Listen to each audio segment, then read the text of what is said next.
So good to see everybody, man. The final word is back. Man, it's been 40 days and 40 nights, man. Oh, man. And this time, Big, Michael Gilkin is in the building. Right. Oh, man. This is how you come back. If you're gonna come back from a hiatus, and you're gonna grind, you come back with the best. You feel me? Yeah. So that's how you come back. So I appreciate and a big salute to my dog Dallas Cowboys. Absolutely. Yeah, man. So, because we've been having a little bit of bad luck sometimes to where it's been technical difficulty, but Mike popped right in. Right on in. Sometimes we had technical difficulty. Ain't no Murphy's Law tonight. No Murphy's Law. It's time. It was That meant third to be cousin right there, way. man. You feel me? You don't come in after 3 weeks and having some glitches. Thank you, Lord. And Michael, I'm gonna tell you right now, we already got some film. Your film work from Twitter. We gonna talk about it. We gonna kick it off with you. Okay. All right, yeah. So we already got you ready to go. So, all right, we gonna start it off in just a minute. Man, I miss y'all, man. I ain't gonna even lie. I'm not too ashamed to say I miss my brothers, man. I'm gonna say right now, boss, you called it. I thought it was perfect how you did it. You know what I mean? Taking that little break. Yeah. We all got to miss each other, do our own things, and come back like Voltron. Yeah. I'm just being honest, man. I miss you boys. I miss, doing the final word. I've been like, man, what is life is like if we not doing the final word? I was like, man, but anyway, yeah, we needed that break. All of us, we needed to just kind of take a step back. What break? Because we really did take breaks. Yeah, you ain't taking no break. No, I ain't taking no break. Yeah, and I'm gonna be honest. I would even add, definitely no days off. I agree. I would definitely say, listen, because Michael Gilkin and I was in that heat. Yeah. I saw. Yeah, we was in that heat. I saw. So anyway, here we go. Y'all already know. Somebody said third Cowboy show today. Let's go. Oh yeah, man, we in here. All right.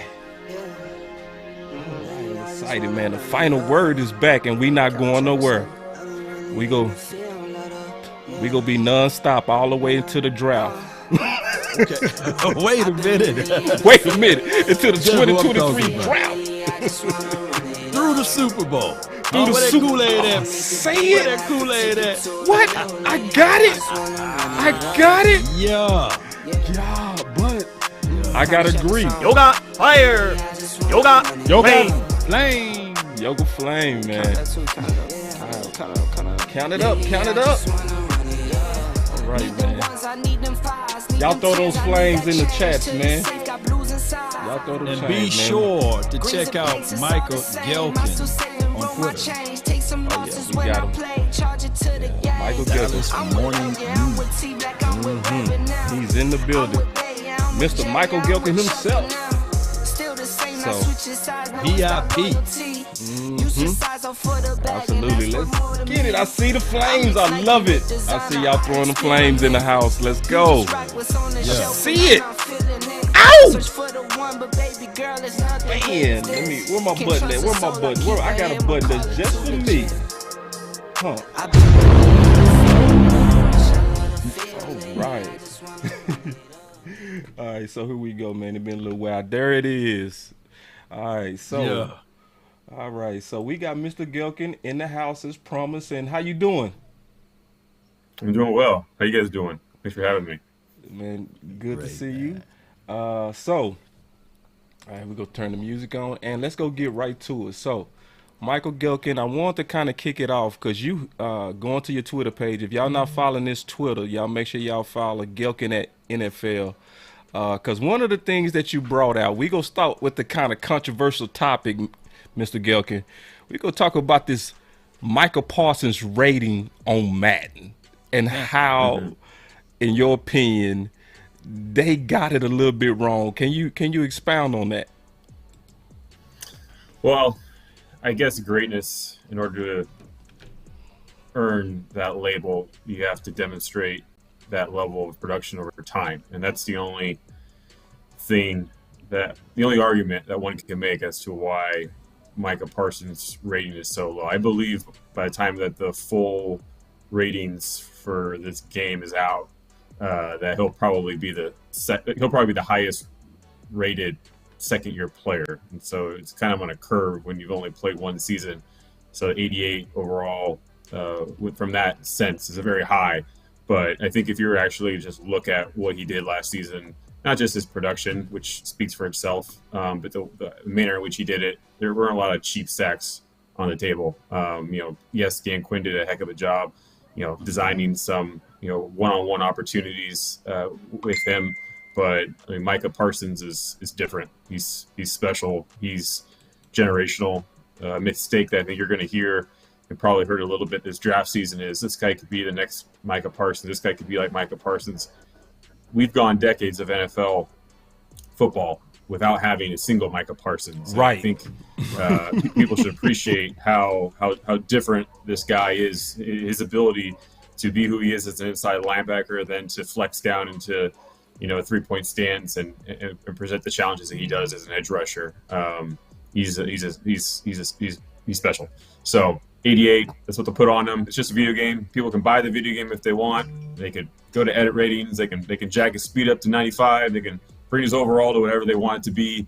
And so Micah Parsons, he didn't say anything about it on social media in terms of, I think he did call it disrespectful, but he's still playing the game. I don't think I'm not going to get fired up about it beyond the fact to point out that, he's no 88 by the typical construct.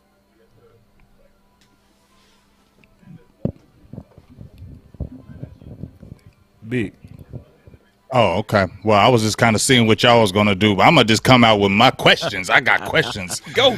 So, I appreciate you jumping on here, number one, but I want to talk about two things. To me, it speaks toward depth, and I want to see, kind of get your thoughts and, pick your brain on this. The linebacker position and the receiver position.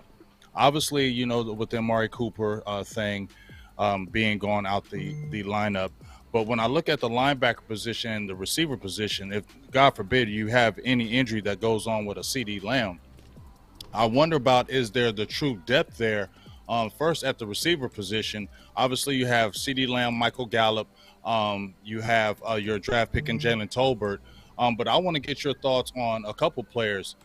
Is it James Washington? Is he a lock this year, in your opinion? And also, we've been hearing a lot about T.J. Vasher. And we've heard about Simi Fehoko. Does T.J. Vasher really have a real chance to be on this roster? And if he does make this roster, can we actually see him on a game day, 55-day roster on that aspect? I think those two positions that you highlighted to me are the 100%. I'm right there with you. Where there are questions at both, and focusing now at linebacker, or probably at wide receiver. James Washington, is he a lock for the roster? I would say he's pretty close to one. We haven't really seen him on the field because of a foot injury in the spring. Didn't see him in OTAs, didn't see him at minicamp. So to say that I have a great feel for him based on what I've seen in person, I don't.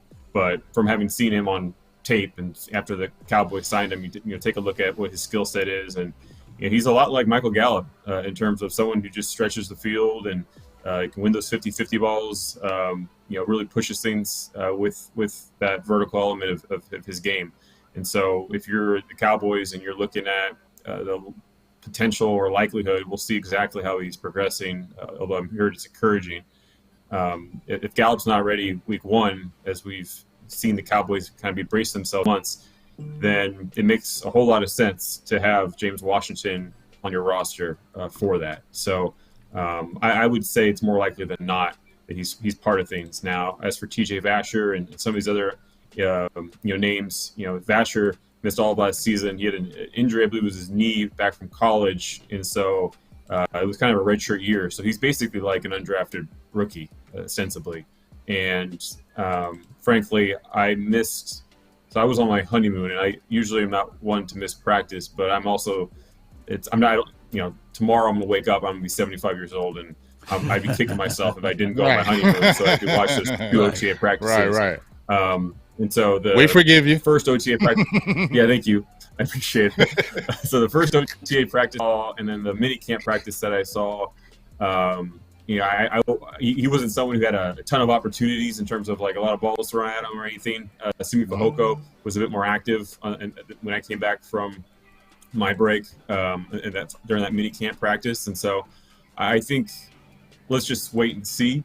It sounds like he did some things, but even if I was there, I would still tell you, it's great to stand out during OTAs. It's even better to stand out in training camp when there are pads on, or in the preseason when the competition is especially live, or when there's joint practices going on. The Cowboys have 3 of them, 2 against the Chargers and first against the Broncos. So there's a lot of opportunities left for a guy like TJ Basher and others, Brandon Smith, Drummond. I mean, you kind of go down the list of these guys who are young, be it a young emerging player or perhaps an external acquisition to come, be it, a veteran who's available now or someone who might be available via trade as roster cutdowns loom, or as, the 53-man roster cutdown happens and all these players, hundreds of players around the league fall into waivers. The Cowboys, I'll leave Stephen Jones to tell you that roster building is a 365-day thing, right? But it's true as relates to the wide receiver position, where they don't need to be week 1 ready right now. But player development, competition, all of that, wide receiver as well as linebacker, it's gonna be really interesting to watch. Yeah. Now, I just want to finish. Yeah. Go ahead. My bad, Lord. I just want to finish off the linebacker. Wide receiver. Go ahead. I was just going to finish off the linebacker, and you go ahead and keep it. But just off the linebacker position, what I wanted to ask was, I know they filled a spot with Malik Jefferson. I was excited about that from the University of Texas. I'm a Texas guy, so I was excited to see about that. But we still don't know about Jabril Cox. You still LVE had 17 games last year, but you still worry about that injury bug with him, and we know Gifford is more like a backup now. Is there any real talk? We hear about it in the air, and there might be some talks, but is Anthony Barr, I've been speaking about him since December. I think he'd be a great addition on the veteran side. Is there any real bite to this? Is something like that can really happen? Because even though you added a Malik Jefferson, I believe if you add him, that really solidifies how you feel of Barr as depth at your linebacker position. Yeah, the two sides have spoken, but finances are obviously an important part of that equation, and thus far they haven't been able to close that gap. So, Anthony Barr right now is a free agent, and clearly he doesn't feel especially pressed to make any sort of decision immediately. As camp gets closer, or as camps get underway, as injuries happen, those are all variables that could accelerate his decision, and or not just his decision, but perhaps those offers that didn't quite intrigue him suddenly become more intriguing with the increase in that offer. So he's comfortable just waiting, and so we're gonna have to wait with him. But the fact that the Cowboys have spoken to him at length in terms of negotiations, I think is indicative of they look at their linebacker position and see some room for upgrade. I think the one thing to remember when you look at the Cowboys linebacker room, and maybe how perhaps underwhelming the depth could be in some respects, and depends on what kind of eye you could be optimistic if you wanted to be, but ultimately maybe it could be stronger. The fact is that Dan Quinn relies on his safeties a lot, Jaron Kearse namely, to be in the box, and he asks a lot of that. And you look at the way that the Cowboys, do their nickel and dime sub packages. They're entirely comfortable with, if Micah Parsons is one nickel linebacker, having Jaron there right next to him. We saw that a lot last year. So I think the importance of Kearse, it really helps mitigate any concerns you might have, or at least a little bit at the linebacker position because of his versatility. Appreciate you.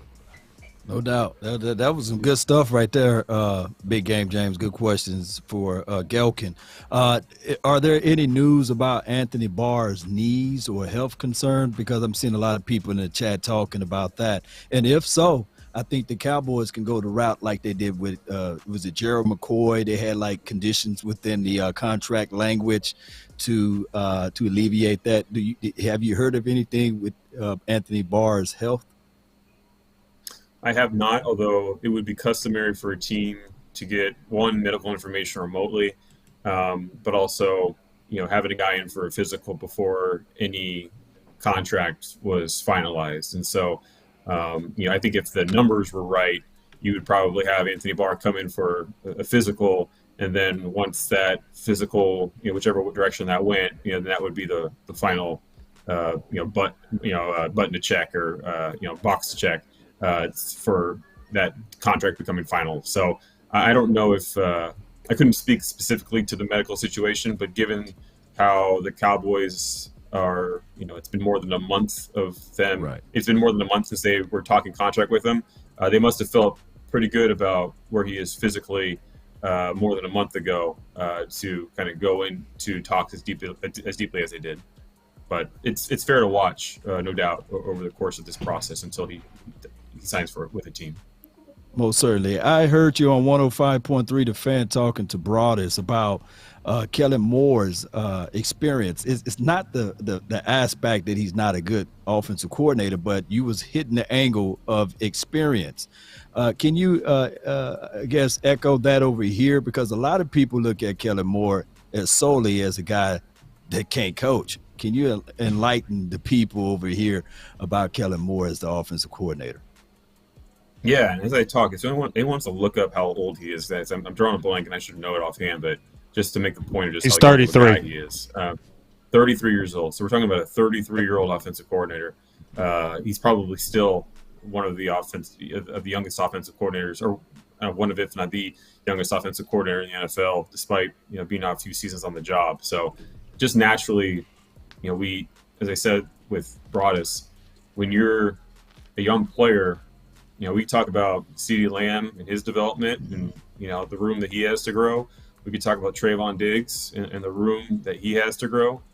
These are, when you're young at your profession, it's like the book Outliers, where you need to get your 10,000 hours on task before you can be an expert. Yeah. Kellen Moore, extremely cerebral as a quarterback. He's been around football, certainly for those 10,000 hours. But when you're talking about scheming up, designing, all those things that go into being a play caller and play designer and all that, it takes time. It takes hours on task. I covered with the Chargers. On Mike McCoy's staff, he had Frank Reich, and Frank got fired, and Frank ended up being a Super Bowl winning coordinator, became an NFL head coach, and it just some guys just kind of take time, which isn't to say that Kellen Moore has been some sort of total letdown or anything like that. I mean, I think there's been a lot of success under Kellen Moore's watch, a lot of creativity,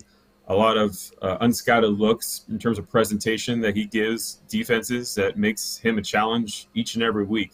I don't think defenses have a whole lot of time preparing for a Kellen Moore offense, but in terms of the particulars, and I think it's not just Kellen Moore, it's the entire staff, starting with Mike McCarthy on the way down. But, the details of the passing game in terms of execution were not where they needed to be last year, period. And I think if anyone had any questions about it, they saw it in January against the 49ers, against a really suspect secondary. They cannot take advantage of it. And it's not just one person. It's not just Kellen Moore. Yes, he could have done things differently, but it's not just him. It's not just Dak Prescott. Yes, he could have done things differently with his footwork, his decision-making, but it's not just him. It's what the offseason is about. You have that experience, you process it, you learn from it, and then you have months, and fortunately for the Cowboys, months of a healthy Dak Prescott to really scrutinize, learn from it, and then really build a better base because of it for the upcoming year. And that's kind of where the Cowboys are, and they hope to build off of that entering training camp. So with that being said, is that a lose-lose factor for Mike McCarthy to sit back and watch the young phenom Kellen Moore go through the growing pains and saying, I can't put the fire out for you. You got to figure out yourself. Because I think he said that in the interview. If he installed the plays, he got to call the plays. And I'm just going to sit back with the clipboard and not intervene and watch him burn down the kitchen, because that's what That's what I see. That's what I see out of this whole situation. He's not in a win-win deal. Yeah. Yeah, well, I think it's an interesting point. It's an interesting conversation because Mike McCarthy has a style about him, and I think it's drawn criticism in the past. Drew some criticism in Green Bay, where he really delegates. You know, I covered John Gruden with the Raiders before things fell apart, and you know, talk about hands-on. I mean, and granted, he was, even though he wasn't the offensive coordinator in title, he was a play caller, and he was really in the trenches with the quarterback. And again, this to McCarthy's point, if you call it, you know, you install it, and so it's not an apples to apples comparison. But nonetheless, you know, I've seen head coaches be extremely hands-on in the offense, and so McCarthy chooses not to do that. You know, he kind of just steps back and doesn't want to have too many cooks in the kitchen, which I think, you know, it requires some discipline, because you don't want that. You don't want to muddle the message, and you want to have it kind of come through Kellen Moore. But there's probably a balance to that where, you know, you can probably help in some areas a little more actively with the preparation. And I think it really is Kellen Moore's show. Now, does Mike McCarthy have input? Yes, I'm not saying he doesn't, but to the level at which he provides that input, I think is different than some other places in the league. No doubt, that's a good response. All right, Mr. Gelkin. All right. Now, I got to go to a little bit of controversy. Just a little bit. Just a little bit. Let's do it. Because, see, I'm ready for that. I told you can't. Listen, I told y'all he came by hot on his Twitter. So he said Cowboys tight end Dalton Schultz does not get enough credit for his blocking. Room to improve, no doubt. So I see you measuring the Kool-Aid. But there's plenty of positive on tape, particularly for someone with 141 catches, and you lay out the stats over the last 2 years. Blocking not the reason he's still on a franchise tag today. So I'm going to go ahead and let your clip roll as you make your case for Dalton Schultz and his blocking. So each time I've reported about Dalton Schultz this offseason as it relates to the franchise tag and negotiations with the Cowboys and all that, I can't help but notice this building narrative of, well, he's a horrible blocker. Guy can't block. The only place he blocks is on Twitter, which sounds like he really blocks a lot of people on Twitter, which I think he must really enjoy. I haven't asked him about that He yet. does block a lot on I Twitter. can't block. I'll show you I can block. I'm blocking you on Twitter. I'm pretty sure that's what his line of thinking is. He's having fun with that. But, I mean, you look back at week one, you know, there was a tight end out in space, and if this block gets made, the Cowboys are 1-0, and they beat the defending Super Bowl champions in Tampa at Raymond James Stadium, the place where they won the Super Bowl just months earlier.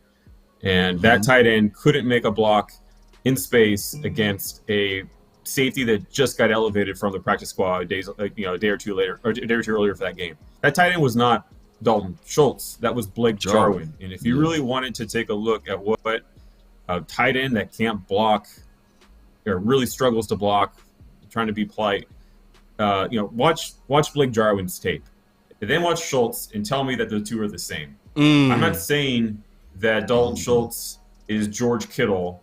I'm not saying that, he's this, lights out, blocker, but he's competitive and he gets a lot done, and he's high effort, and you see him sealing, critical plays. There's a play against Carolina, the Cowboys' longest run of the season. Schultz helped seal the lane. You can find the examples, and you have to at least, don't be unreasonable about this guy's blocking. I mean, yes, he can get better. I mean, against Chandler Jones in Week 17, Chandler Jones has like 5 or 6 inches in terms of arm length on him.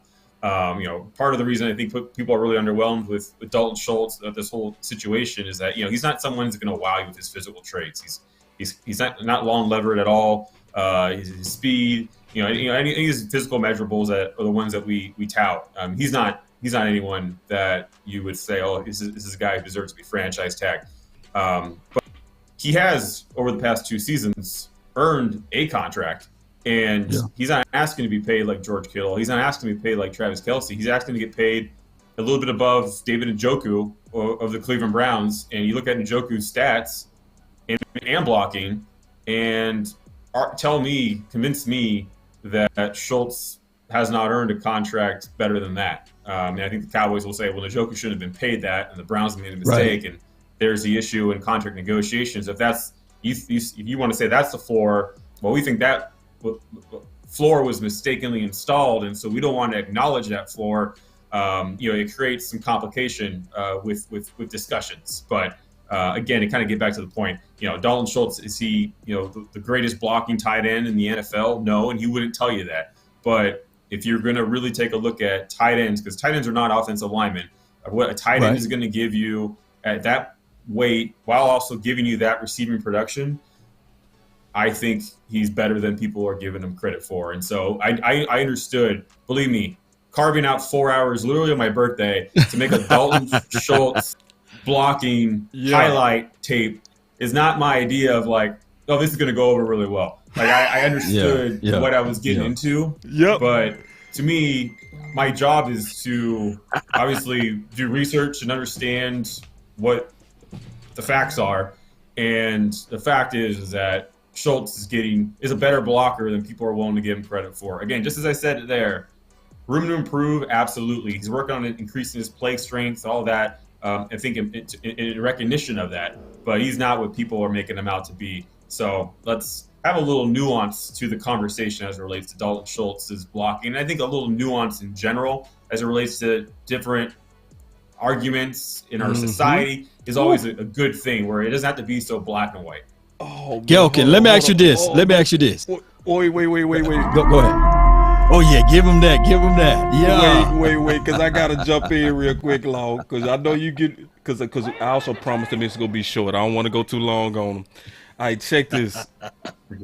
I can already feel the crowd doing this. But this is the deal. Everybody, he right, because he did the work on film, right?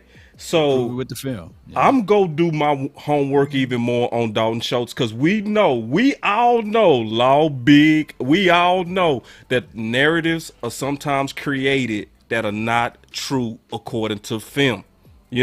So at least he did the film work. So what you say, Law? Don't shake him with the butter knife, because he's done the work. Don't shake him with that butter knife. Don't just say he's a Kool-Aid drinker to Dalton Schultz, because he's done the work. You know what I mean? Yeah. And he showed it and put it on his Twitter. So when they do that, all we got to do is then do our homework at the same time. So I respect the work, and I respect you going on the edge of what's different and what's not popular. What was you going to say, Law, before we let him go? Yeah, the open market, that's what I wanted the Cowboys to see with Dalton Schultz.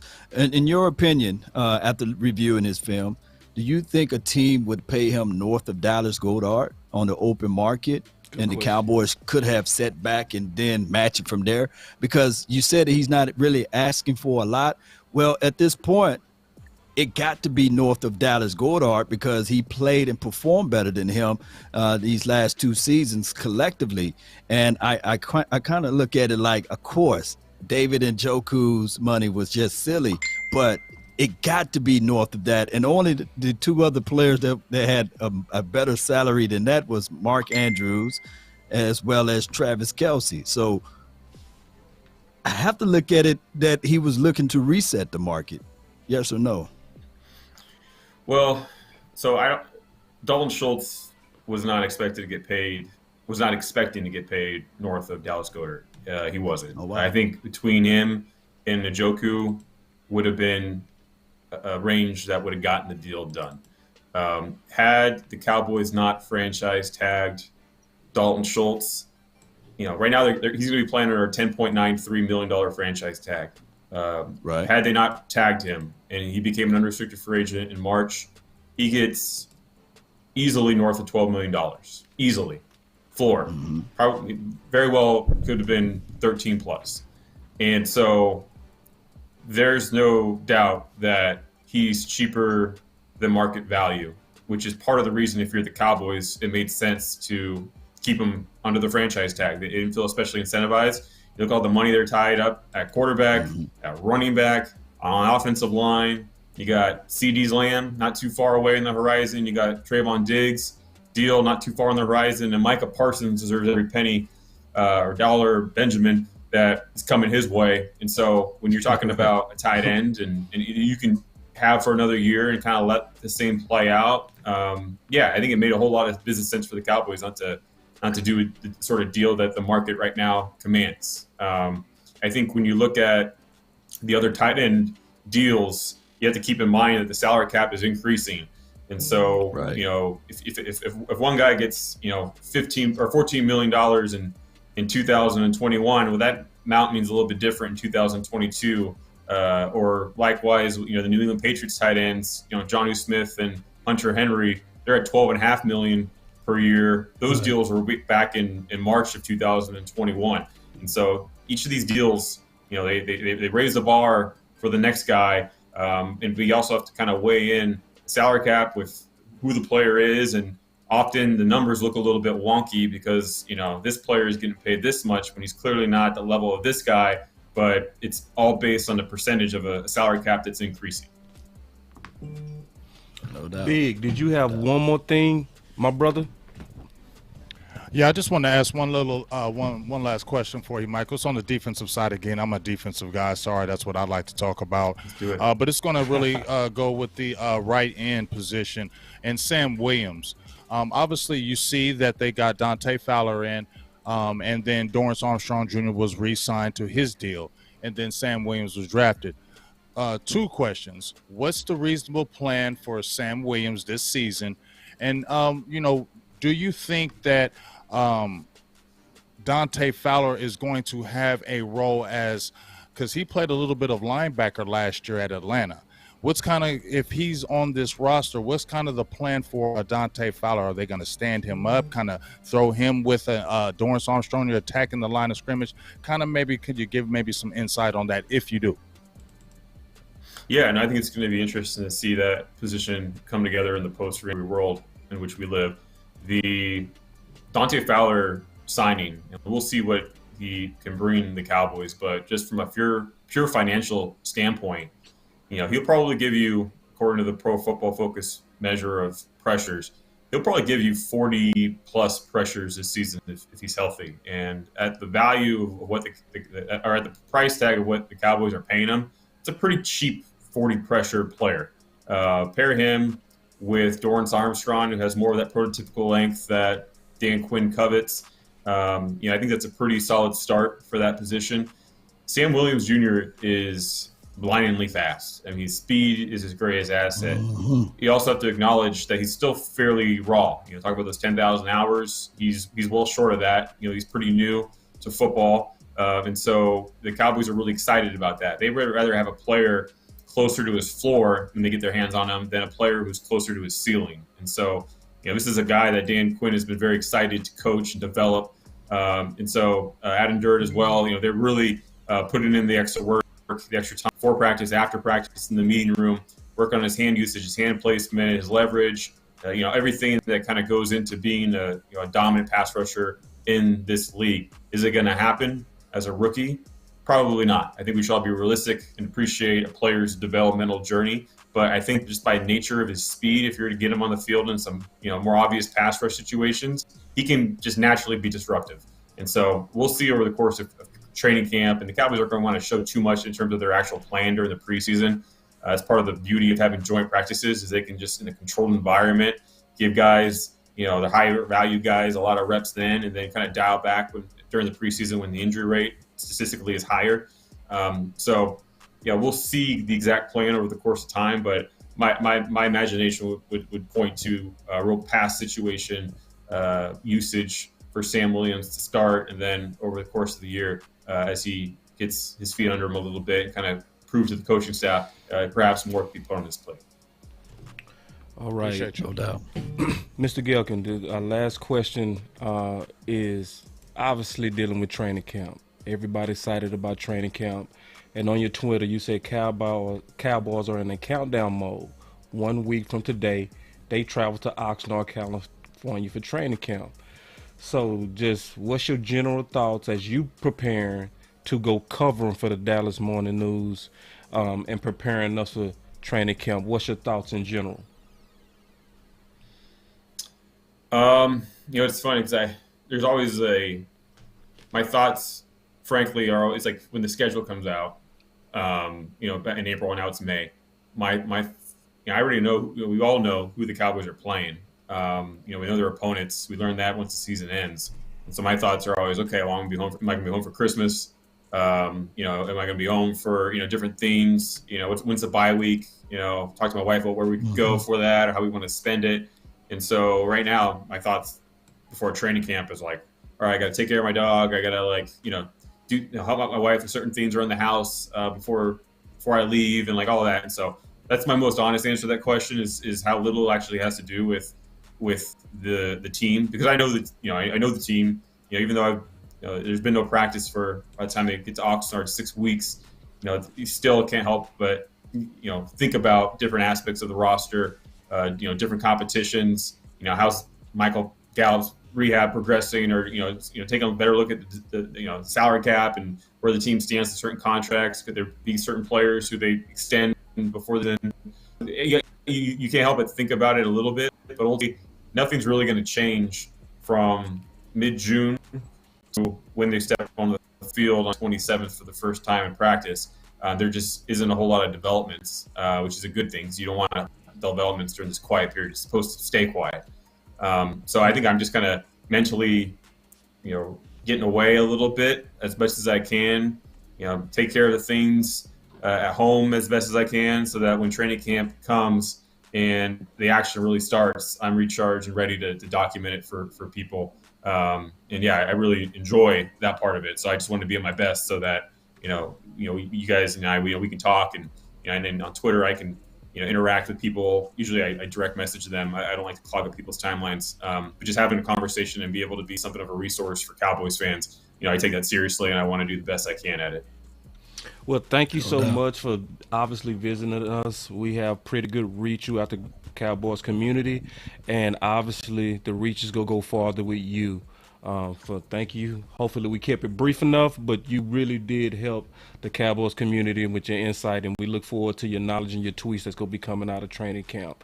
Now, I know you got some cool stuff coming up. Do you want to talk about it, or we want to kind of keep that low on some of the cool things? Yeah, we don't have a name for it yet. We are going to have a podcast, Dallas Morning News. We're in discussions with it. We'll see the timing of it. I'm optimistic that it gets done. But I know Calvin Watkins and I were excited about having some sort of podcast this season. But I couldn't tell you any specifics just yet because I don't know them. But if you got a good idea for a Cowboys podcast name, let me know, because I've been racking my brain and I'm still trying.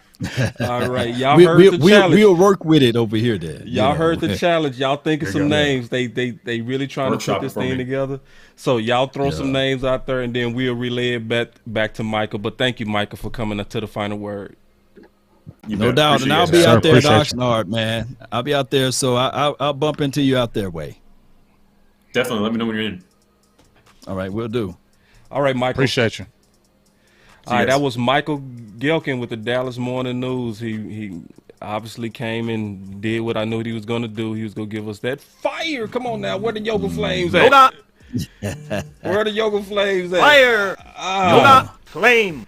Man, that was cool. All right, yeah. So, what's y'all thoughts in general, man? And then we got some more content we can talk about real quick. I got some good stuff laid up for y'all.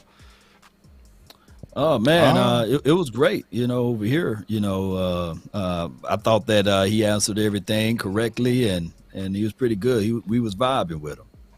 Yeah. What's your thoughts, Big? Oh, I mean, like I said, I've always liked how he brought it. He's always got good information.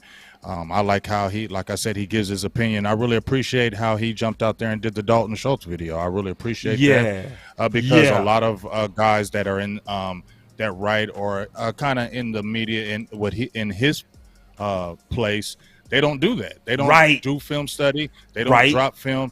They just give their opinion and they write it, and then that's that. he actually gives his opinion. And if you look at his Twitter, he's always showing video to back up what he is saying. And I think exactly.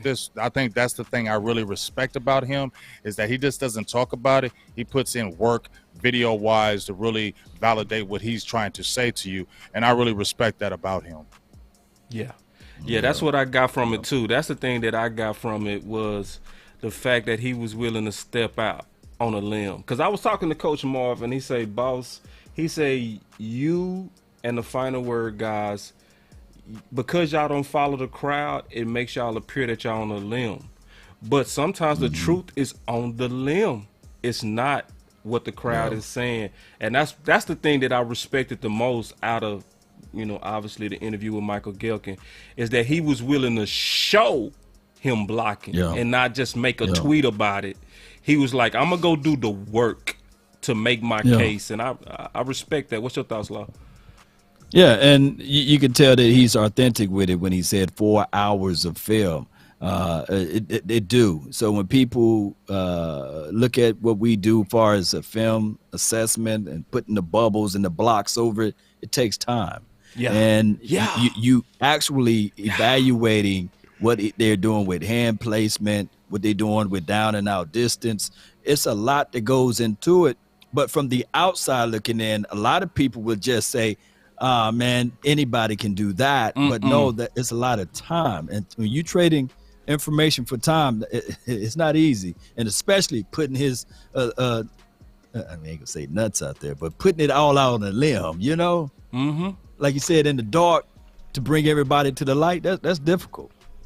Right, it is. Oh, Coach Marv, I just saw your super chat. Let me throw this super chat in here real quick. Yeah, he just said, make sure y'all read this super chat. Let me go to it. All right, give me a second.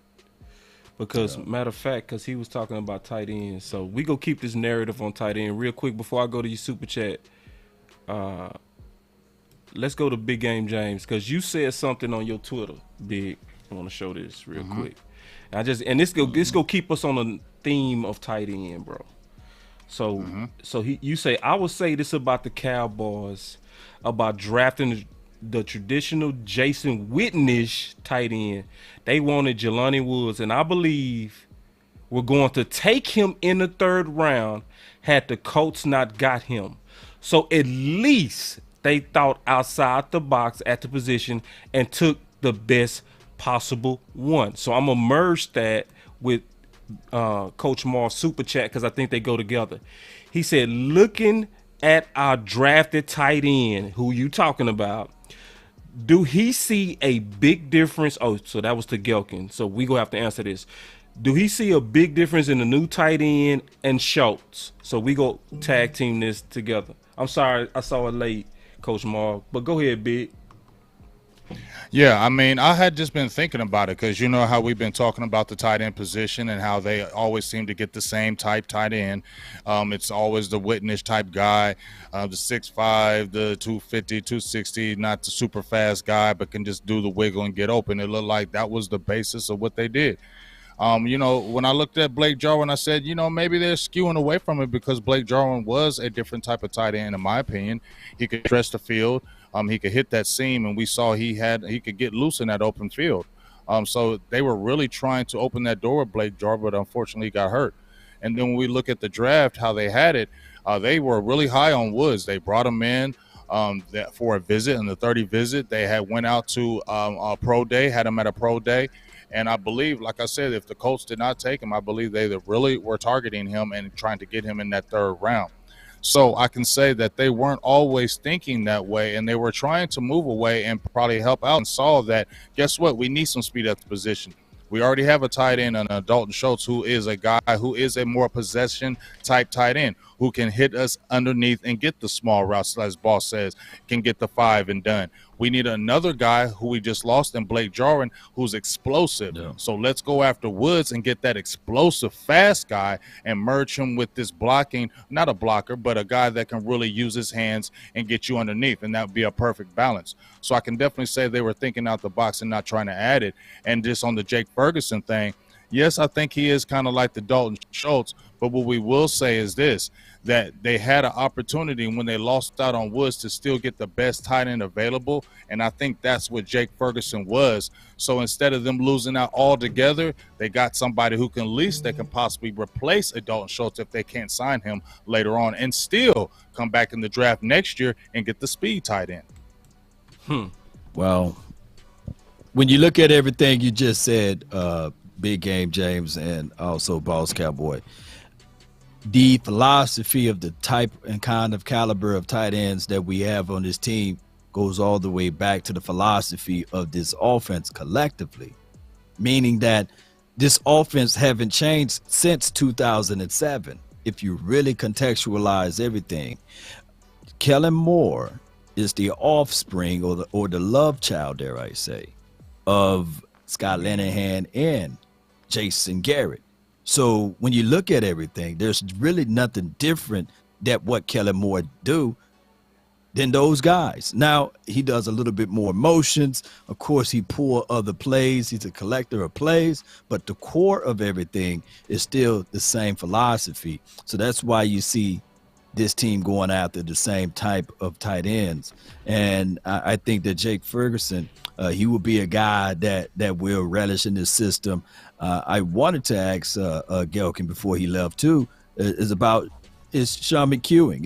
Is he the guy to be called the number 2 tight end now? Well, right? Because to be honest, that's I'm the situation. I'm gonna be honest.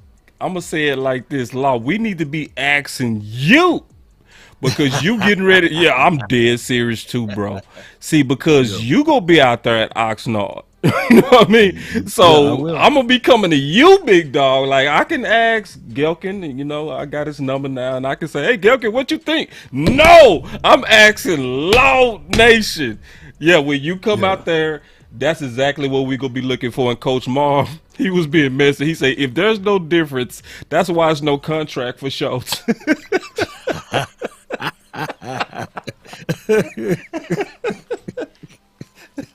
Well, listen, I'm gonna be honest. I'm gonna be all the way honest. I have not broken down the blocking of Schultz versus Ferguson. I haven't. So if I spoke on it, I would be winging it, and I ain't gonna do y'all like that. You know what I'm saying? Don't do now, it like that, man. I think Big Game James actually did more research on the blocking between the two than me. So to be honest, I think he could probably shine more light on those differences, but I just not have broken that down yet fully. Now, I looked at Ferguson and I was impressed with Ferguson. Not saying that he's perfect, because he's not. Right. He missing blocks, but I like the foundation of what I saw. So, but I'm not willing to step on a limb yet and say they just as good.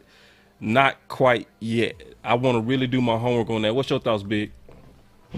Yeah, I mean, I did look at the 2 tight ends. I did tape on both of them. I will tend to agree with Michael Gelkin's assessment that see, I'm going to be honest. I think it was Marcus Marshall out there that was pumping, and I ain't trying to hate on you, Marshall. If you listen to this, please don't jump out there and say I am. But he was talking, if you look at a lot of Twitter, he was pushing that Blake Jarwin is a good blocker. It's true. He was saying it. Then all of a sudden you listen to, because people don't study. They hear one person say something, and all of a sudden they just latch onto it. It is. Everybody, I mean, first people were being real critical of Blake Jarwin and his blocking, right? All of a sudden that came in the air that he's a better blocker, and then people start saying Jarwin can block and Schultz can't block. That's what started happening in the air. Then people just started running with it and just saying, oh, Schultz can't block because 17 people said it. Now I'm just going to agree with it because that's what the whole crowd is saying. Say it, so bro. I believe that's why Kelkin came back and said everything is in black and white and don't listen to what everybody is saying. Let me show you some tape and say, guess what? He's not as bad as a blocker as y'all keep talking about. Does he need work? Yes, he does. But if you're looking at the difference between these 2 players, it was the truth. Blake Jarwin was not the good blocker, and Dalton Schultz was better. And if we look at the beginning part of the season when they went against the Chargers and things of that nature, Dalton Schultz was blocking very well in that game, especially in that Chargers game. Both of the running backs was getting loose, and Dalton Schultz was really And remember, we was excited about the 12 personnel, remember? And just another thing, falling off of that, boss, I'm not making no excuses for Kellen Moore, okay? But let's not forget that he was running that heavy 12 personnel when Blake Jarwin was not hurt. And that 12 personnel was killing teams. That 12 personnel was running great with the Cowboys. That offense was humming with the 2 tight ends. It started falling apart when Blake Jarwin got hurt. So like I said, I'm not making no excuses, but when Blake Jarwin got hurt, that offense changed. And then when Michael Gallup came back, it changed up a little bit, but it was working very well with that 12 personnel. So I'm just saying, let's not all crucify Kellen Moore, because not everybody was saying he's just garbage before, until a few people said something, then everybody latches on to it. So I'm just saying, let's keep the context, so let's look at the tape before everybody jumps on and listens to one person. Yeah. Sins of the father falls down to the son. It goes all the way down to this right here. Jason Garrett. When everything is put into place, he can coach the hell out of a game. Yoga fire. He's missing Yoga flame. He's missing his quarterback, or if he's missing one of the offensive linemen, he just can't really dial up the adjustments. Now, when you start talking about Kellen Moore in that light, you see some similarities. Like when Blake Jarwin went down, just like what Big Game James said, we started to figure out, hey, this dude is struggling picking up the pieces. Now, granted, I was reading some comments there earlier when I said the young phenom. I really, truly believe that Kellen Moore is brilliant and bright. But it's difference between knowing something and being experienced with something. And it goes a long way, and I don't want to use this analogy, but there are some things that you have to learn on your own, and that is the philosophy that Mike McCarthy is giving to Kellen Moore, because you already was given this titleship. You're going to have to figure this out on your own. And fellas, you know what I'm talking about when you with your lady. There are some things that you can't reach out to your father and say, hey, Dad, can you teach me how to do this? No, you got to learn on your own. And that's what Kellen Moore did. Say, man, y'all got law. I'm trying to keep it PG. Man, you doing good. You doing good, bro. You doing good. I felt you, though.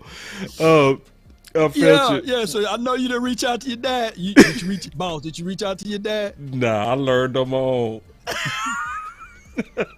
What about you, Big Right, Man but don't James? you okay, but I listen, but when if your dad teaches you that, Gilkin, though, go ahead. But I listen to Gilkin, and I think that's where McCarthy, I think this is where the season where McCarthy has to step up in that aspect on both that front, and so does Kellen Moore. But if we're saying Kellen Moore steps his game up in that aspect of, if a defense shuts you down in one aspect, he comes with different wrinkles, then we're not really mad at Kellen Moore, because if you look at the 3 years that Kellen Moore has been the OC, 2 out of the 3 years it's led the NFL in offense in yards. It's been a top offense, and it was leading the top in 2020 until Dak Prescott hurt. So it could have even been 3 straight years with this offensive coordinator has led the league in yards produced, and it wasn't like they were bottom 15 or bottom 17, 18, 19, or 20. This was an offense, and you got to have this. That's when Mike McCarthy has to step up real. For me, in this year, this is where Mike McCarthy really has to put his foot down, and really, if he's really trying to save his job, and if he's really trying to take this, then if he sees Kellen Moore struggling, he needs to step in there and be the hands-on coach that he was talking about with the John Grudens of the world. He needs to be better in that aspect, and not just watch it from afar and let it train wreck and just go, oh, well, he's messing up. No, you got to step in there and say, I can't let this fall, and I got to be a better coach. But Big Game James, to that point and to that degree, you got to look at it like this too. Yes, he respectfully was the #1 ranked offense when everything is going well, right? But when you look at that same ratings, he was ranked 23rd and 24th in red zone efficiency. And he's gonna. That he fluctuated though, Law. That fluctuated because at the beginning of the year, we were talking about he had those problems. But if you looked at the course of the first 10 games of the season, they were like they were over 50%. They were like close to 60, and those numbers were going good. Once again, when they had the injuries, and I totally agree with you how he didn't make the adjustments when he had the injuries.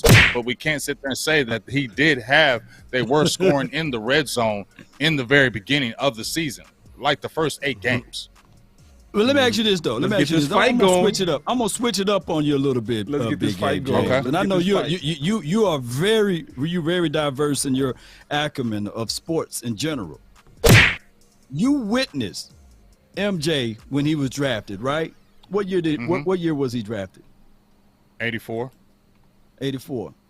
Did he win it in 84? Did he win it in 85? No, he didn't win it. Did he win it in 86? Did he win it in 87? Did he win it in 88? Won in 80. Did he win it in 89? It took experience. It took time. Yeah, it took a while. Yeah, it took time. The Bulls was being built in the 80s. They dominated in the earlier parts of the 90s. So what I'm trying to say is, I'm not saying that Kellen Moore is at the levels of MJ, but we can see some brilliancy in there. But you can't skip the growing pains, baby, and that is the problem. We want it now. Facts. That's exactly what I was getting ready to say, boy. I was queued up to fight you, Law. Look. I had the buttons ready, bro. I was finna start punching you right in your grill until you said that last point. We are not waiting on Kellen Moore, bro.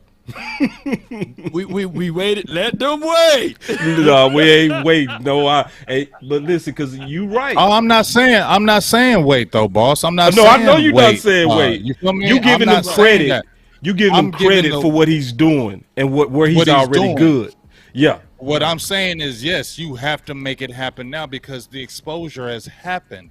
So there can't be another thing of like that happening when that has been exposed about you. You get what I'm saying? Yeah. But I'm just saying from this point, he hasn't been trash like everybody's like, oh, he's just trash. I can't. I'm sorry. Y'all, other people can feel that. I'm not going to agree that he's a trash offensive coordinator. Does he has the Jason Garrett? That's where he came from. I mean, the Sky Lennon, that's where he came from. That's the only thing he knows. So, I mean, I don't make no excuse for that. You have to get better because you've been exposed. But I'm saying from coming in as the offensive coordinator, he hasn't been garbage. If he gets better at that aspect of being able to make those adjustments, can we say, will we be happier with that? And we feel like he's going over the hump because that was his major hurdle, right? Yeah. I think I got the balance, Big. I think I got it, bro. Because if anybody calling Kellen Moore trash, you tripping. You are tripping, right? Because he's not trash. But I think the thing with Kellen Moore is he need an adjustment. You know what I'm saying? And I think his adjustment is actually a simple adjustment. I think he need to know when to scheme for your playmakers and when to go to that system philosophy. I think he got one gear, which is that system philosophy, which works because it's that same philosophy. That's number one. It's just anemic in big games. When them games get hard and tough, you need to lean on those guys you paid for. It's a simple adjustment with him. And then that genius and that wisdom to me will match that production to put us over the hump. What you think of that, Big? The players got to do it too. Just like I'm not bouncing off Michael Gilpin, but the players. We talking about Kellen Moore can make this. I'm doing this play, but the players got to execute. The line got to block. If I call this play, you got to be able to hold off this daggone defensive end for more than 1 second. You get what I'm saying? And give Dak Prescott some time. So it goes all hand in hand. You got to get better at that aspect. You got to have that balance. But guess what? The Dak Prescotts, the CD Lambs, the Tyron Smiths, the Tyler Biadishes, y'all have to play at a high level all the time. Because Yeah. if you're not doing that, and I said that, boss and law, that this team, since it doesn't go out and get free agents, right, and it relies Right. on rookies, our players, the Dak Prescotts and those guys of the world, have to play like the 5-star players because we Facts. don't have anybody else on the outside that they're trying to bring in. So those guys have to bring it every single time, or Dallas will fail. Well, that was going to be my other question too that I was going to bring up to Gelkin, and I could bring it up to you too. Okay. You got sources and you got resources. Resources pull from the source. And the Cowboys right now got nothing to pull from, especially as it relates to the wide receivers. Don't you guys know that the veteran wide receiver with the most experience, his name is Noah Brown. He got the most experience on this team. So CeeDee Lamb, he's facing the unknown. He's going up against number 1 DBs now. His first time in his career. I'm talking about on a consistent level, right?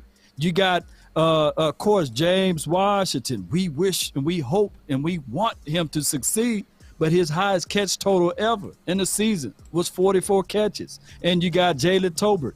Of course, he looked good at South Alabama, but we have yet to see him in a Cowboys uniform do it on a consistent level. And he was a 3rd-round draft pick, Simi Fehoko. He's still trying to fight for a spot on his roster. So we are entering in, and I'm not saying that this team can't do it. I'm not going to put down the Kool-Aid, Big Game James and Boss, but these are the realities of it. This Cowboys team will not have the source that they can pull from. They can't lean on Kellen Moore because what he's going to pull from? The old manual that Jason Garrett and his daddy Scott Linehan left, he got nothing to pull off from. So he got to create his own sources that he can pull from as far as information and experience. And this is what we're going through because as we look at it, Big Mike McCarthy, he's got his arm folded with the menu in his hand. And he said, I can't intervene right now. I can't. I got to let this kid figure out his own way. So we are in that pickle of waiting for this thing to manifest itself into something. That's just what it is. Yeah. I hope I don't sound negative, but that's just what it is. I mean, I'm gonna be honest. If you sound negative, nobody should care because you giving your honest analysis. You know what I mean? And a lot of our fans need to get over stuff sounding negative. Like, listen, if they don't know by now that we just trying to give our best commentary to make this team win, then there ain't nothing we can do. I'm sorry. It just ain't nothing we can do. If you don't know the spirit of Big Game James, Law Nation, the OC, Boss Cowboy by now, you'll never know us. You know? So, now, if you sound negative, so what? Hey, real quick, I want to make a pivot, a positive pivot. Y'all gonna like this one. Well, I like it. Okay. Check this out. Pivot so, podcast. Obviously, Vach, put this out, from Big Duke training with Tyler Smith. And you were talking about Vach, that everybody need to make an offer for Big Duke. But that's because of the technique that he watching, right? So, listen. Everybody listen to me. Not you, Law, but I'm talking about everybody else. Listen, this is the deal. I get why offensive linemen that really know the position are excited in that drill that they was showing. And this is what's going to paint the picture. Y'all listen to the OC talk, and then we go back to that drill when he was talking about Tyler Smith. Y'all listen to this. Going back and again, stepping down, positioning, cutting off his guy, hitting another guy. So, yeah, just extremely physical at the point. I think that initially he probably does play guard. Initially, he may play guard. So, all right, so look at this here. If you look at him, I like his pad level in the run game. And he a good. I mean, there he gives us some inside leverage. It was no consequence because it was a dead play. But let's move on to the next one. Okay. All right. So left tackle, and the thing. Now this part is when the OC go show his sauce. Listen to that this. You see is that when he gets his hands on people, he is a guy that's trying to finish you. He is knocking you, and that was a fumble, but he's trying to knock his guy on the ground. He's trying to punish you and basically just knock you all around the football field. And so that's the constant theme consistently that you'll see with him. Again, the reason for the holding penalties. Now watch the OC. Listen. Then we go back to why the offensive line people were so excited at that clip. Listen. Is really, and I'm going to say something a lot of people haven't pointed out. Now, his hands are inside there. Listen. He does a good job. It's still on the edge. I think some of this is his coach's fault, Boss Cowboy. Because there's no way a guy that's big and that talented that you're not telling him to draw his elbows down, right? All he has to do, that was a great play. All he has to do is draw his and knock the guy down on the ground. All he has to do, Boss Cowboy, is tuck his elbows down and inside.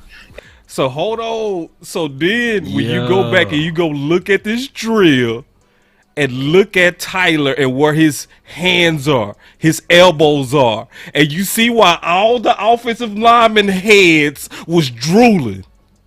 Am I tripping? Yeah. Or am I hearing and seeing this right, big dog? I want to turn this back over to y'all. I was born in it. Let me say this right quick, man. Let me say this, everybody. At the time, the OC was getting crucified and people were shanking him left and right when he was doing that assessment. Yeah. Because a lot of people didn't like Tyler Smith at all. Facts. Right? Hold on, let me give you a flame. Murdered. Yoga fire. And a button. Yoga flame. I'm sorry, bro. You're going too hard right now. I have to put y'all. Nothing but the best. Drop it hard. Let's go. All right, go ahead, Law. Darkness is your ally. That joker was down in the dark. He was in the dark. He was in the triple dark. He was going over his film. He was the first one giving the analysis and the reason why the Cowboys went and made that move. Facts. It was an unpopular opinion, or his analysis was unpopular. But now, lo and behold, this kid is working. And I want to say this to all of the Cowboys fans out there. Dog it, y'all complain left and right about these players working. I get tons. I post CD Lamb. Ooh, he's sorry, Lord, what he's doing. Experts, receivers don't put out work clips. You terrible, Lord. I got you, Lord. I put out Dak Prescott. He's working. What you want him to play rounds of golf, right? You got Terrence Steele. He's out there working. We got guys, even KJ, Kelvin Joseph, got training camps with the youth. He's trying to get a good image out there. Our guys this season is putting in work. And I'm not even talking about Parsons at this time. Parsons putting in work. So I love this from our Cowboys players for the first time in a long time. These boys, all of them, are on the same page of working individually and improving and working on their craft. And a lot of people are crying about it. But go ahead, Big Game James. I had to put that out there. I mean, you know, as far as the Tyler Smith thing, first of all, I mean, he looks in shape. That's the thing. The first thing I saw that impressed me was that, you know, he is in shape. He is athletic, but, you know, I really feel like, and I said this a little while back, that, you know, and I talked with, you know, Kyle Humans, and I was saying that I felt like a while back when we had this talk that he was going to eventually move to that left tackle, because look at his feet. Mm-hmm. I mean, if you're playing left tackle, you got to be able to have good feet too, okay? And he's got the prerequisite arm length. His feet are good. You heard what OC said about the arms, but just like you said, Law, and even Boss, this kid works, and he's from Dallas, man. That I keep saying that means something. Oh, when you are playing from your city, especially this right here. This means everything to him, and you don't think he hasn't heard the noise about, man, that was a bad pick. They should have did this. They should have did that. So he has the motivation going on to prove everybody wrong, to say, no, I am from this place. I'm about to show y'all this was a great pick, and I'm going to take this personal. So I love it now. I mean, I didn't hate on it before. I was just like, he's from Tulsa, let's see. But once I seen him getting out there doing this work like this, I really believe it. He's not only been doing this work, fellas. He's been in the classroom. He's been at these little clinics where they have the offensive lineman clinics where they sit there and talk with other offensive linemen as well. You got to love that about a young man. And I think the arrow is pointing up really high for him, and I think he has a very high ceiling. Facts, Oh my bro. gosh, man. And see, Yeah, let me go indeed. back and see if the OC still has some more to say, because I might have cut him off a little bit too early. Because listen, this is one thing Law always said. He said, I ain't gonna lie to kick it. I ain't neither. And one thing I would be doing if I was lying to kick it is trying to act like I really fully understand the nuance of offensive line. I don't. Right. But I feel like I'm a pretty good listener, and I have good eyes. So one of the things, I went back and I looked at that drill and I looked at his tape, and the OC was right. He was getting his hands a lot outside. Outside, yeah. See why? And that's why he was getting a lot of those. Let me just go back and listen real quick. And I just think that whoever was coaching him, no offense, I hope I don't offend anybody, but they did a disservice at not really drilling him and putting him in the repetition situation during practice, right, to where he got that aspect of his game down. Because that would eliminate the holding penalties. That would eliminate a lot of people getting in his chest, even on the passing game. That would eliminate a lot of the negatives that you see on this game. The second thing that I believe he got a tremendous disservice done to him in terms of how he was coached. I ain't going to that because he talking about something else. The main thing I was talking about was how he was talking to just keeping it real, bro, because he started talking about sets and all that, which that wasn't lost us. Yeah. I'm like, hey, we ain't gonna get into that right now, big dog. Yeah. But when he was talking about specifically drilling into Tyler Smith, keeping his hands low, elbows down and inside, and then we turn it on and we see Big Duke doing exactly what the OC was talking about. The only thing I can say is Yoga fire. Yoga flame.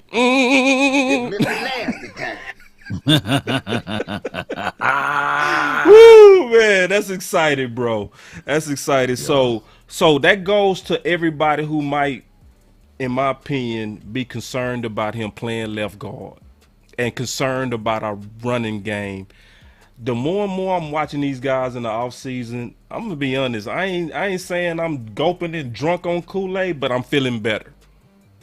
It's the unknown still, but we gonna get I want to ask you both a question right now. This is from my dog Mel Hayes. He asked me, and I want to ask you too. This is the question, and he says, "Do you think that Tyler Smith, if he stays at the left guard position this year, will he be better than Connor Williams was this past season?" Yes. And why? Minus the holding. Okay, yeah. The reason why is because he's already, to me, a natural run blocker, right? Right. And I think the plan and the development plan is smart because they already knew that he was young and need work. So before they just throw him at tackle, I think they taking him through the La'el Collins development plan, where we're going to get you acclimated to the NFL at left guard and let you do what you do best, run block, because he was graded the best all time in ACC in run blocking. You're not putting him on the island. You know what I'm saying? And it's going to fit him. You know what I mean? It's going to fit his skill set. And I think he's just naturally stronger than Connor Williams, which should make him more, and this is just in my opinion, a fish in water than what Connor Williams was. That's why I think he's going to be better than what Connor Williams was. That's my honest answer. I just don't think, Big Game James, I just don't think that he would get beat the way Connor Williams got beat with power. And I just think that will set the tone. And one thing that we have to do is set the tone, trench warfare. So I just feel like, in my opinion at this point, that he would have a better outcome than Connor. And I think that would be a plus for us because Dak Prescott, if you give Dak Prescott the opportunity to read it, he will carve you up. And that's one thing that you can really put your money on with Dak. And I think that we would have a better situation if this offensive line can stay healthy and we keep the front five. My starting five will be Tyler, Zach Martin, and then Terrence Steele. That's my starting five. And if we can keep that for 17 weeks or what have you, man, we go into the playoffs, no doubt, and we going deep. I want to add one more thing. We'll see. Nah, come on, Big KJ. Come on, man. I got some I ain't cool. listening to that, dog. Don't start that. You see this? Don't start that. Camera on You me, know I'm man. not going for that. You see this right I'm not here? going for that. I'm gonna fill this. I'm gonna fill this bottle up Go with ahead and fill Kool-Aid. it. You I'm feel gonna it. fill it up I'm with not Kool-Aid. drinking none And of when that. I see you, No. bro, when I see you, You I'm can gonna see it all you literally, want. This is Big Gabe James Kool-Aid bottle. I'm gonna fill it up with Kool-Aid, That's fine. bro. And you You gonna will not sip hear it. man, It's when my we get dog. to You the will not hear it. playoffs. No, I'm you gonna will make not sure hear it you at all. down it, You baby. will I'm not gonna put some hear it at Everclear all in this man. year. No, you won't. I promise you. You won't hear nothing this year until I see them get to the playoffs, and then I'll start looking. But I'm not looking at none of that jump off that win 5, 6, 7 games. I'm not believing none of that. I'm not drinking none of that Kool-Aid. None of it. Period. I wanted to add one more thing. If we go 4-1, 5-1, would you drink it No. then? No. What would get you to I've the seen cup? this What would before. get you to I've this seen bottle? this. Okay, first of all, Law, have we 4-0, seen this in 2016? 5-0? Hold up. Law. 2016, how many games they win in a row? 8, 9, 2016. How Right. much you got, man? They won 6 in a row. 2018, how many games did we win in a row when we got Amari Cooper? 7. 7, yeah. What happened last year? How many games did we win in a row? 6. Thank This you. dude- this That's dude- why I'm not drinking the Kool-Aid. I ain't mad at it. So 8 is your number. 8 is your number. Nah. No. I'm I don't with care you. if it's The 10. regular I don't care if it's season is 16. not the standard I don't no care more. about the regular season no more. Right. The No. regular It's season playoffs. is not the Okay, I standard no feel you. more. I'm with you, Big. I'm with you. So after we win our first playoff game, you gonna open wide I don't for this, care. right? We won one. No, we won one playoff game before. We need to advance. We need at least After two. two, before I after even the say. second, Two. so after He the need second two. playoff I think that's win, fair. You gonna That's drink fair. this, right? Nope, That's I need fair. two. After the second playoff win, you gonna at least drink this. You're Right? Yeah, not- I'm not going to be going crazy either. But I'll be like, okay, you'll You see go me drink. say, okay, That's You a gonna fair drink. play. Okay, so I will drink. bet. So bet. You know, so bet. After we win 2 playoff games, playoffs. I'm gonna get Two. a T-shirt and everything. Big I Game get James it. sipping the Kool-Aid. okay, Finish him. that's fine. And I it's ain't going to be putting no sipping. pressure on you. It won't be big cups either. Even after the 2. Good Lord. I ain't falling for that no more, man. Man, I ain't feel falling you. for it no more. Say, I feel you, man. I ain't putting no pressure on my dog to sip. I'm You ain't trying got to to put it sip on there. nothing. Because you right, man. We've been through this before, and it do got to come all together. Finish him. I feel you. So- Now, so- we so- gonna so enjoy what the Big Game season, James though. is saying- We gonna enjoy the season, but Yeah. go ahead, Law. What Big Go ahead, Game Law. Go James ahead, is Law. saying is that it's really his fault. The moment he start feeling good, we lose. So Ah! Big Game James' fault. You know, that's what it is. That's what it is. Okay, You the that's how it curse. is. Big Game Okay. James the curse. Okay, I'll take it. I'll be the curse. But guess what? See, this is how. But you know what, Law? This is how I'll be the curse. I'm gonna be super extra negative. So maybe that'll just make us win. Do it. Do it. Negative. I'm gonna be the negative cowboy guy this Do year. it. So every time they gonna say see if something, he gonna I'm gonna say hold up something. to it. I'm Yeah. like, man, See if they he gonna hold up terrible. to it. See, yeah, okay, I am gonna. I trust love you. it. I guarantee you. Yoga I'm gonna fire. say that. Yoga I'm gonna we be beat negative, Buccaneers negative, 51 and and let it 0. go the other I way. hope it's 51 Please. and 0. Yes, I I'm love it.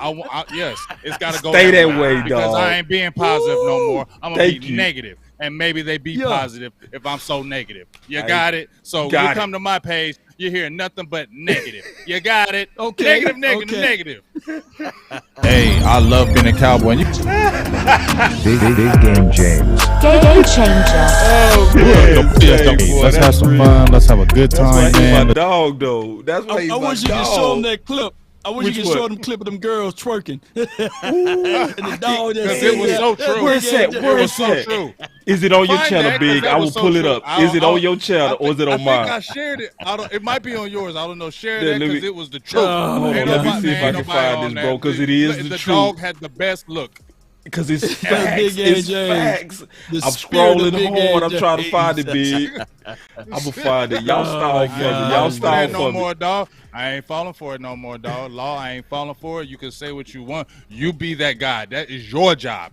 My job It's is gonna be not my going to be job. that. My job is going to say, when you say something, I'm going to be like, hell to the no.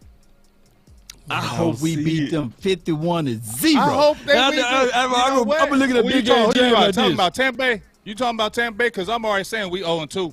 God, I don't see it. God, dog. Yeah, I already Man, said we somebody starting out find 0-2. that link for me, If you man. want to start the negativity already, I already said we starting out 0-2. I already said we're going to be 4-4 by the break. So if we want to be saying I'm being negative, yeah, I said it. I said we was going to be 4-4 headed into the bye, going into Green Bay. I can't find it. Oh my God. I can't find it, dog. That's right. I said we was going to be 0-2. I forgot who shared that link, man. trying to find But that I link also because said we it's go so on a win perfect. streak. I said we end up 12-5 because we go on a win streak. We win like 6 or 7 games in a row like the Cowboys always do. But I still ain't drinking that Kool-Aid till we get in them playoffs, and they better win them games. I bet you so much, If we, hey dog, if we get all the way to the playoff like that and you being negative like that, I'm like, boy, you better not root for this team. Nah, I'm gonna be with it, bro. I'm gonna be allowed to root. I'm gonna be definitely with be him. allowed No, to no, root. no, no, I've no, been we in want this you over to 40-some be years. I'm definitely allowed to be able to root. See, this is the deal, though. I feel big because I feel him, man. it's one of those things to where I think we do got to make the Dallas Cowboys earn our loyalty, Yeah. and that's what he's doing. Yeah. It's like we be That's what he giving them doing. loyalty, and then it's almost like it's taken for granted. I feel him on that, man. Where, it's like I'm going to enjoy the season because I already see we set up to probably have a 12-5 season again. I'm gonna enjoy that, but at the same time, it's not about making a playoff. See, Philly think like that. That's Philly standards. We're good at making the playoffs. Look how many times we make the playoffs. That's low standards. Yeah. I call that little meat energy. You know what I'm saying? Nah, you happy to hit. You just happy to hit. You know what I'm saying? Well, did you rock that thing? Did you leave her stuttering? You understand? Or was you just happy you? You wild. You wild, bro. But am I keeping it real though, big? You know what I'm It's so saying? real and so true. It's so Yeah, true. you know what I'm saying? true. Did you leave your mark? You know what I mean? True, sir. Or was you? Yeah. So like all that little meat energy, that's Philly stuff. We made the playoffs, man. That's nah, bro. That's not our standard, dog. So from that, I'm with you, big. I'm all the way with you. I still can't find it. I'm doing all this stalling. I ain't found nothing. I was determined like, though, dog. We've been stalled. I'm like, okay. Oh my I'm God, you gotta determined. go to your mentions, man. It's been Go 7 to your minutes. mentions and My then mentions. keep scrolling all the way down. Go to your mentions on Twitter and keep Yeah, scrolling go to all the your way down. mentions. It should be somewhere there. Okay. Yeah, buddy. All right. You go to your mentions. Oh yeah, I found it. I found it. Found it? Shoot it to me. AMP. I'm gonna see if I can send it to you, man. Yeah, send it to me, dog, because this is. AMP. Oh, I found it too. This is it. Yeah. That big AJ, I got it. dog. Thank you, Law. No. Thank you, Law. Because this is true, dog. This is Dude, This, he captured it perfectly. this- Let me give a I'm a- shout out I'm to a- him. hold up. This got 8 point. I hope this don't get this will get our channel Oh, in that trouble. perfect. Long you don't play no music, Is man. this booty shaking? It ain't nothing but booty shaking. All right, so big. I'm gonna put this picture. They got. I'm gonna put this picture side by side your face and see if it matches. All right, here we go. No. That's too much. I ain't gonna do that. It's too much. Yeah, too much. All right, here we Too go. much. This was worth the wait, y'all. Here we go. So somebody said, Boss Cowboy Law Nation and the OC. This is how Yates be when y'all talking about that optimism for the season. It's facts. Facts. We back there having a good time, enjoying all that them good Cowboys twerking. fans doing all look at all that twerking. All them And look, Cowboys Big fans A. twerking. James. Yeah, like, man, what He the- ain't feeling none of that. Got all that good I love twerking. it. They twerking it. They He got all that. twerking. They got 15 Big ain't 17 feeling twerking. it. That's big face.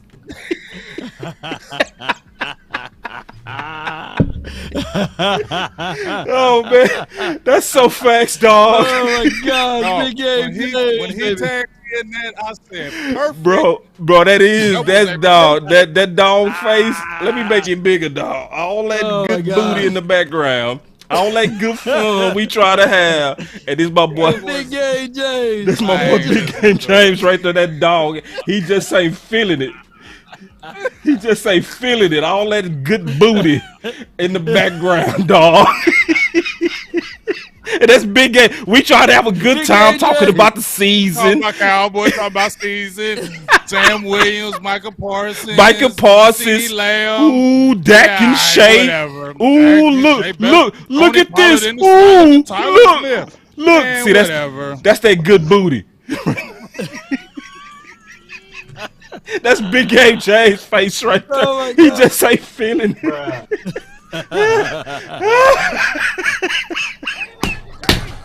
Oh man, the final word. Only the final word, y'all. Only the final word, dog. This is what you can do when you independent, bro. All right, man. Final words. Me first. Oh man. Me first, man. I guess this is not the right one to send to Michael Gehlken. So some shows you say, "Hey, Mike, check out the show. Tell me what you think." Just don't edit that part. I come out to cut that part out. Cut. hey, but this is my final word, big dog. This is my final word, man. It's go time, baby. Shit. Training camp start next week. So everybody that's been sleepy, everybody that's been taking your vacations, wake up.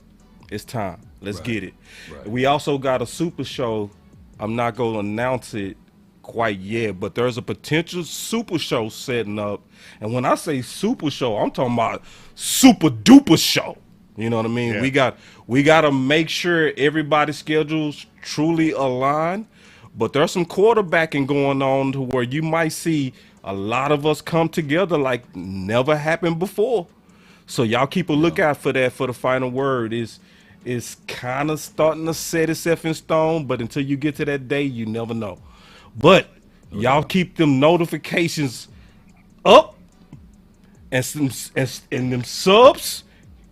Do it, because trust me, and I'm gonna just tell you, especially Sunday, because there might be something that's gonna be memorable to kick off training camp. And that's my final word, because I would be excited to see the Voltron like what's being discussed between some of these people in this space. You know, it's going to be some of the best. That's all I'm going to say.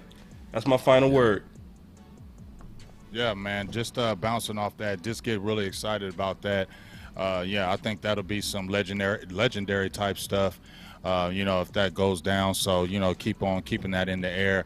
And just once again, just continue to support the final word. Like you were talking about earlier in the show when Michael Gehlken came on, boss, how you appreciate, how you appreciate missing us. And I really want to bounce off that. I really, we took 3 weeks off. We all did our own things, but I really appreciate the final word and what it brings and what it means to the Cowboys community and myself. I really like how we have the different voices. We can always be ourselves. We can be, we can go at each other, but have a great time with it.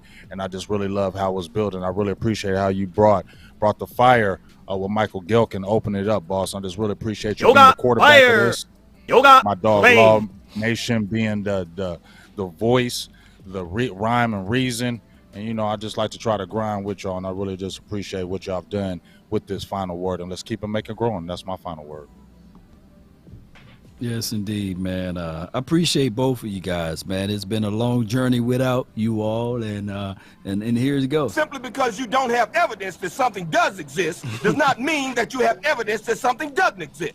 And that is what we got right now going on with this team, the unknown. And hopefully this team can find ways to bond together. Dak Prescott going out to Miami land to say, hey, it was 60% bonding and 40%, I believe, working out. So the unity for each other means a lot for this team, and I can't wait to see it manifest itself.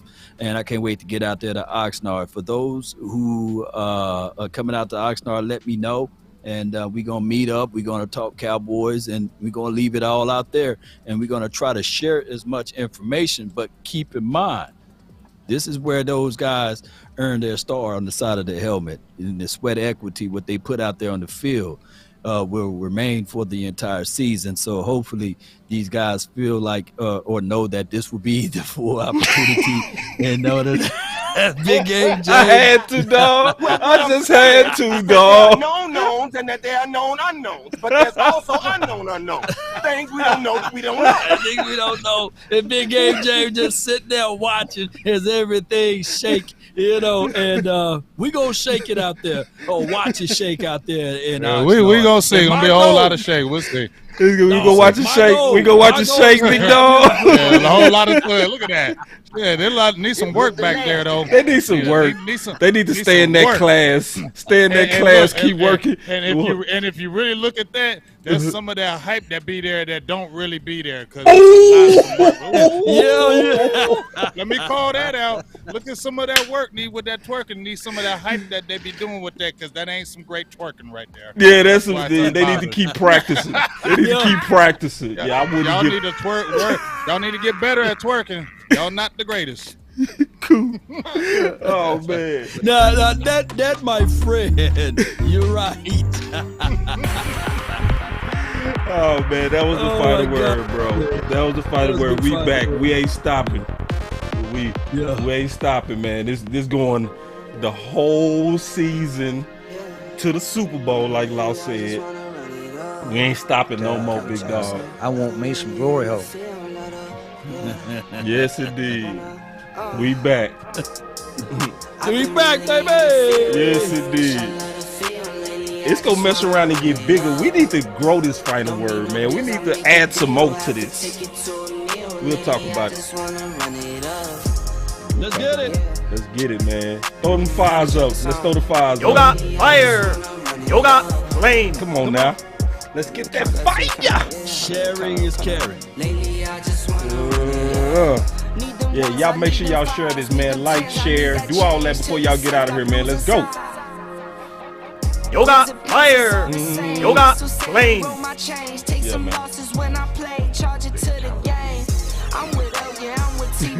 I need to keep that video, bro. We gonna need that video for the whole season. That twerking video. That for the whole year. We gonna be using that the whole year, dog. I'ma say that video. I might play the video, boss. I got you. Yoga fire. Yoga flame. My whole goal is to get Big Game James to sip that Kool-Aid. Oh, it ain't happening. It ain't happening. You wasting your time, dog. I promise you are wasting it.